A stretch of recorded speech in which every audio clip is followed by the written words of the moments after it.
Morning. आज अपन class 7th में subject है अपना हिंदी व्याकरण। चैप्टर नंबर है 7 जिसका नाम है संज्ञा। वो आज अपन इस पीरियड में पढ़ेंगे। पीरियड अपना फर्स्ट है। ओके, तो चलो स्टार्ट करते हैं। सबसे पहले संज्ञा, जैसे कि अपन ने छोटी क्लासों में भी पढ़ा है संज्ञा होता क्या है, तो आपको नॉर्मली सबको पता है। संज्ञा में आपको सबसे नॉर्मल जो चीज़ होती है वो ये ध्यान रखना है कि किसी भी व्यक्ति का नाम, किसी वस्तु का नाम, किसी जगह का नाम, किसी भाव के नाम को अपन संज्ञा कहते हैं। ओके, अगर किसी भी नेमिंग वाला वर्ड है वो संज्ञा है। तो सबसे पहले इसके डेफिनेशन को देखते हैं। परिभाषा: किसी प्राणी, वस्तु, स्थान, गुण अथवा भाव आदि के नाम को संज्ञा कहते हैं। अब देखते हैं व्याकरण में संज्ञा को नाम का परिचायक माना जाता है। मतलब कि जो भी वर्ड है जिसका नाम होता है उसे अपन संज्ञा कहते हैं। ध्यानपूर्वक पढ़िए और समझिए। जैसे प्राणी यानी मनुष्य भी हो सकता है, उसमें जानवर भी हो सकता है। तो प्राणी में जैसे राहुल, सोहन, राधा, शेर, बंदर, गाय। ओके, ये सब हैं प्राणी। तो इनके सबके नाम हैं, तो नाम है तो ये किस में जाएगा? संज्ञा में। फिर है वस्तु में जैसे कुर्सी, खिलौना, मिठाई, जूता, पंखा। इसी तरह स्थान दिया हुआ है, उसमें जैसे लखनऊ, बाजार, नेपाल, लंदन, गली, राजस्थान। ओके, तो वो किस में जाएगा? संज्ञा में। गुण, अवस्था या भाव, या तो फिर गुण हो सकता है या अवस्था या फिर भाव। जैसे ईमानदारी, जवानी, सच्चाई, बुढ़ापा और उदारता और दुष्टता। इसी तरह संख्या, अब देखते हैं संज्ञा के भेद। तो संज्ञा के कितने भेद होते हैं? आपकी बुक्स में दिया हुआ है संज्ञा के 5 भेद होते हैं। सबसे फर्स्ट है वो है व्यक्तिवाचक संज्ञा, जैसे इंग्लिश में प्रॉपर नाउन कहते हैं। जिन संज्ञा शब्द से किसी विशेष व्यक्ति, वस्तु या स्थान का बोध होता है उसे व्यक्तिवाचक संज्ञा कहते हैं। देखो, उसमें आपको नाम से भी पता चल सकता है। व्यक्तिवाचक यानी स्पेशल किसी व्यक्ति का पता चले, या फिर स्पेशल किसी वस्तु का, स्पेशल किसी स्थान का नाम हो, तो वो है व्यक्तिवाचक संज्ञा। जैसे व्यक्तियों के नाम में राम, श्याम, अपूर्व, कुलदीप, सुरेश, महेंद्र, सीता, राधा है। इसी तरह देशों के नाम जैसे भारत, नेपाल, मॉरिशस, श्रीलंका, चीन, बांग्लादेश, सिंगापुर। इसी तरह पर्वतों के नाम में जैसे हिमालय, विंध्याचल, अरावली। त्योहारों के नाम में जैसे दीपावली, होली, रक्षाबंधन, जन्माष्टमी। नगरों के नाम में दिल्ली, कानपुर, लखनऊ, वाराणसी, आगरा, मेरठ। इसी तरह पुस्तकों व समाचार पत्रों के नाम रामचरितमानस, मेघदूत, नवभारत टाइम्स, हिंदुस्तान, अमर उजाला आदि। फिर दिन व महीनों के नाम में जैसे रविवार, सोमवार, मंगलवार, जनवरी, फरवरी, चैत्र आदि। ग्रहों व नक्षत्रों के नाम, अगर कोई भी ग्रह है और नक्षत्र हैं तो उसका भी नाम क्या होता है? वो किस में जाता है? व्यक्तिवाचक संज्ञा में। जैसे पृथ्वी, सूर्य, चंद्रमा, रोहिणी, चित्रा आदि। नदियों के नाम गंगा, यमुना, ब्रह्मपुत्र, कावेरी, गोदावरी, अलकनंदा आदि। ये सब किस में जाएंगे? व्यक्तिवाचक संज्ञा में। फिर है समुद्रों के नाम, जैसे हिंद महासागर, अरब सागर, प्रशांत महासागर, भूमध्य सागर। ओके, वो भी किस में जाएगा? व्यक्तिवाचक संज्ञा में। सेकंड है जातिवाचक संज्ञा, जैसे इंग्लिश में अपन कॉमन नाउन कहते हैं। तो जातिवाचक संज्ञा क्या होता है वो अपन देखते हैं।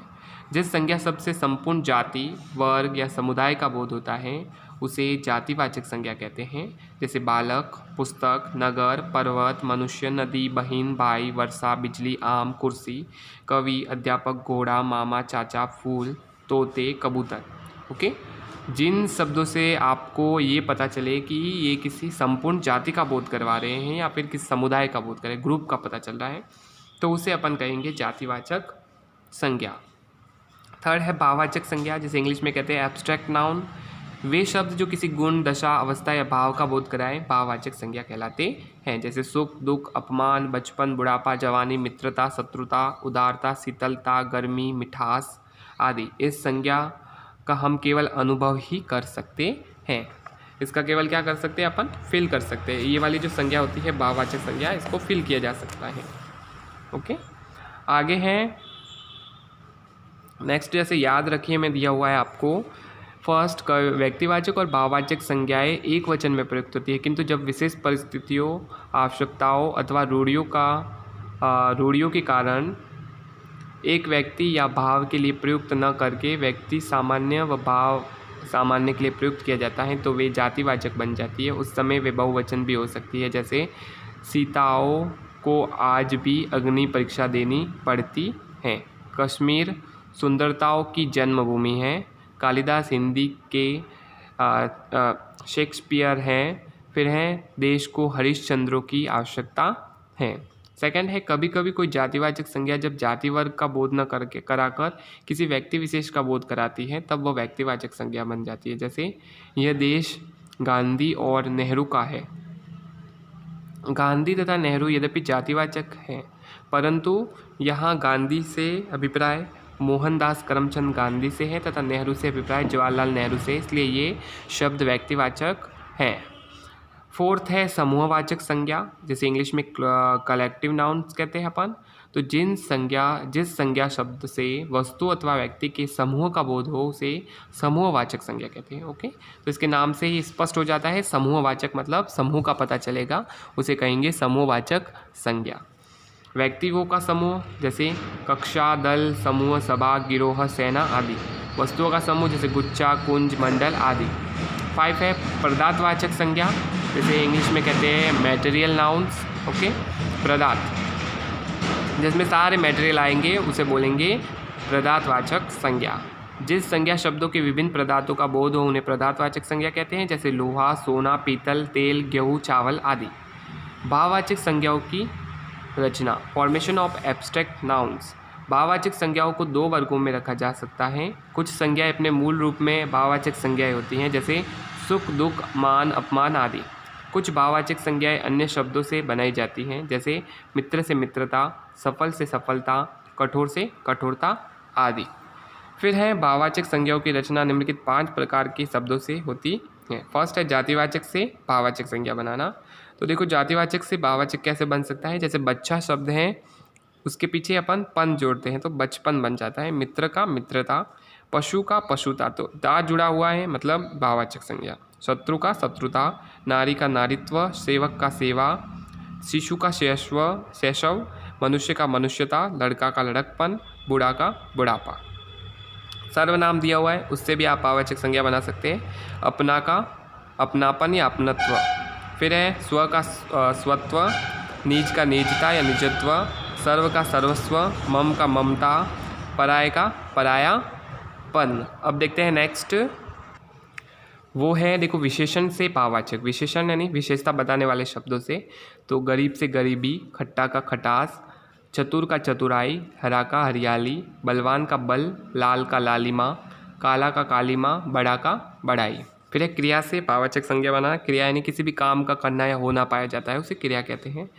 लिखना का हो गया लिखाई, सजना का हो गया सजावट, सजाना का हो गया सजावट। ओके, पढ़ना का हो गया पढ़ाई, कमाना को हो गया कमाई, जागना का हो गया जागरण, मुस्काना का हो गया मुस्कान, सोचना का हो गया सोच, बहना का हो गया बहाव। फिर है अवयव से भाववाचक, जैसे दूर का दूरी, निकट का निकटता, शीघ्र का शीघ्रता, नीचे का निचाई, मना का मनाही, ऊपर का ऊपरी, समीप का समीप्य और धिक का धिक्कार। ओके, तो यहाँ तक चैप्टर अपना कंप्लीट हुआ। इस पीरियड में आप अपना होमवर्क है वो नोट करें। तो इस पीरियड का आपका होमवर्क रहेगा, फर्स्ट क्वेश्चन रहेगा संज्ञा किसे कहते हैं। तो इसका आपको आंसर है वो मिल जाएगा पेज नंबर 40 पे, ये जो डेफिनेशन दी हुई है। फिर जातिवाचक संज्ञा किसे कहते हैं, उदाहरण स्पष्ट कीजिए। मतलब कि जातिवाचक संज्ञा को डेफिनेशन को लिखना है। ये देखो ये व्यक्तिवाचक है, जातिवाचक की ये यहाँ से यहाँ तक आपको मिल जाएगा सेकेंड का आंसर। थर्ड है भाववाचक संज्ञा किसे कहते हैं। तो भाववाचक संज्ञा की भी डेफिनेशन ये रही, यहाँ से लगा के यहाँ तक। ओके, ये है भाववाचक संज्ञा की। तो थर्ड नंबर का जो आंसर क्वेश्चन है उसका आंसर रहेगा। फोर्थ है द्रव्यवाचक और समूहवाचक संज्ञा को समझाइए। तो वो आपको आंसर मिलेगा पेज नंबर 41 पर। ये जो समूहवाचक और पदार्थवाचक जो दिया हुआ है, ओके, इन दोनों को आपको यहाँ तक करना है। ये आपके फोर्थ का आंसर रह जाएगा। ये पदार्थवाचक को अपन द्रव्यवाचक भी कहते हैं। ओके, द्रव्यवाचक संज्ञा। फिर है आपको एक और काम करना है। 5 नंबर क्वेश्चन में लिखा हुआ है भाववाचक संज्ञाओं की रचना, मतलब कि भाववाचक संज्ञा की रचना करनी है। तो ये जो टेबल दी हुई है, ओके, उसमें से हर एक में से 3-3 आपको लेकर ये टेबल बनाना है। जैसे जातिवाचक संज्ञा से, फिर है सर्वनाम से भाववाचक, फिर है विशेषण से भाववाचक, क्रिया से, अवयव से। ओके, तो ये आपका रहेगा इस पीरियड का वर्क, आप नोट कर लें और कंप्लीट करें अपनी नोटबुक में।